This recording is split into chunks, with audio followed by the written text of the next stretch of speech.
বাচ্চা থেকে বড়রা সবাই মোটামুটি জ্বরে একেবারে অবস্থা খারাপ, মুখে কারোর কোনো রকম কোনো রুচি নেই। ভাত খেতে ইচ্ছা করতেছে কিন্তু মাছ মাংস কোনো কিছুই খাওয়া যাচ্ছে না। তো আজকে আমি হাঁসের ডিম দিয়ে একটা রেসিপি তৈরি করেছি।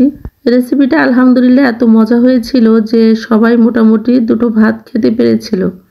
ঝাল ঝাল ডিম সুন্দরী রেসিপি দিয়েছি আমি এই রেসিপিটা ডিমের, তো এটাই আপনাদের সাথে শেয়ার করব আজকে। হ্যালো এভরিওয়ান, আসসালামু আলাইকুম। কেমন আছেন সবাই? রোজি ফ্যামিলি ব্লগ থেকে নতুন আরেকটি ভিডিও নিয়ে চলে এলাম। তো কথা বাড়াবো না, এই ডিমগুলো হাঁসের ডিম হাওড় থেকে নিয়ে আসা আর কি। হাওড়ে যে হাঁসগুলো বসে সেইখানের ডিম এগুলা।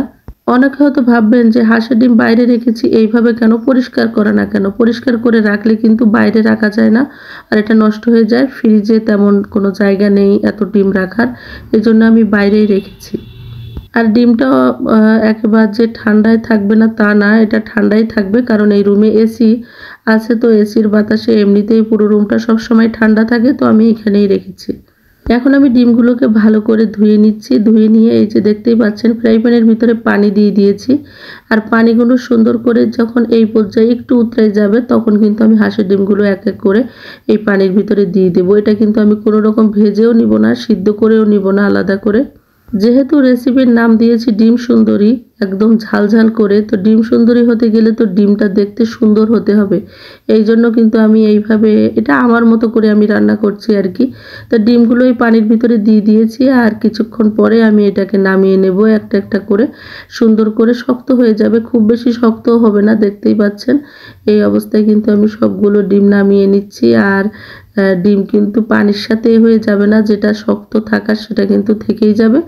আর সুন্দরভাবে আমি তুলে নিয়ে আমি পানিটা ফেলে দেবো আর কি। এইভাবে ডিম সিদ্ধ করে কিন্তু মানে অনেকেই রান্না করে, আর যেটা খেতে খুবই অসাধারণ হয়। তো আমিও সেইভাবে আসলে ট্রাই করেছি। তো ট্রাই করে দেখেছি যে এত মানে মুখে কোনো রকম কোনো রুচি নেই, তারপরও এই ডিমটা দিয়ে কিন্তু দুটো ভাত খাওয়া গেছে। আর এত সুন্দর করে কথা বলার চেষ্টা করতেছি কিন্তু কোনোভাবেই মানে গলা এমন ভাঙছে যে এটা আর ঠিক হচ্ছে না। মানে কাশিকে আমি এত ভয় পাই যে কাশি একবার হলে আর এটা সারতে চায় না। এত পরিমাণে ওষুধ খাই আগে থেকে, তারপরেও এটা কোনোভাবে সারার নামই নেয় না, আর গলা ভেঙে অবস্থা খুবই খারাপ। তো আমি তেলের ভিতরে দেখতেই পাচ্ছেন পেঁয়াজ দিয়ে দিয়েছি। এগুলো সব আজকে আমার বড় মেয়েই সব মানে বাটাবাটি করে দিয়েছে আর কি। আদা রসুন আলাদা করে বেটে দিয়েছে, তারপরে পেঁয়াজটাকে আদা বাটা করে নিয়েছি, মানে দিয়েছে ও বেটে আর কি। তো সুন্দর করে এগুলোকে মশলাটাকে ভালো করে কষিয়ে নিচ্ছি।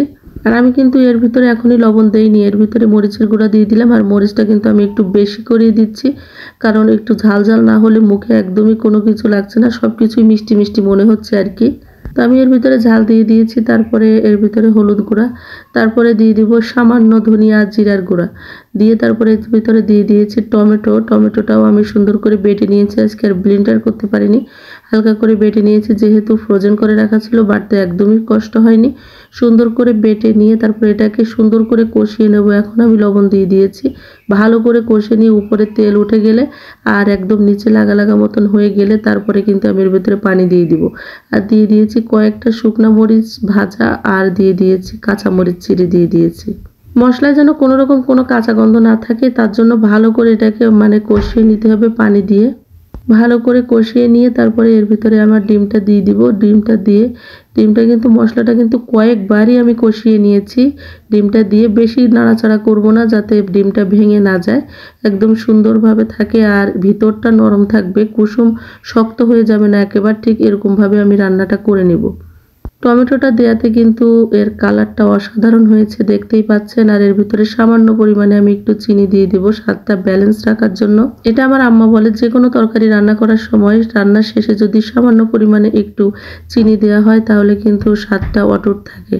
রান্না কিন্তু হয়ে গেছে, আর এত সুন্দর একটা ঘ্রাণ বের হয়েছে, অলরেডি মিম চলে এসেছে, ও খেয়ে নেবে আর কি।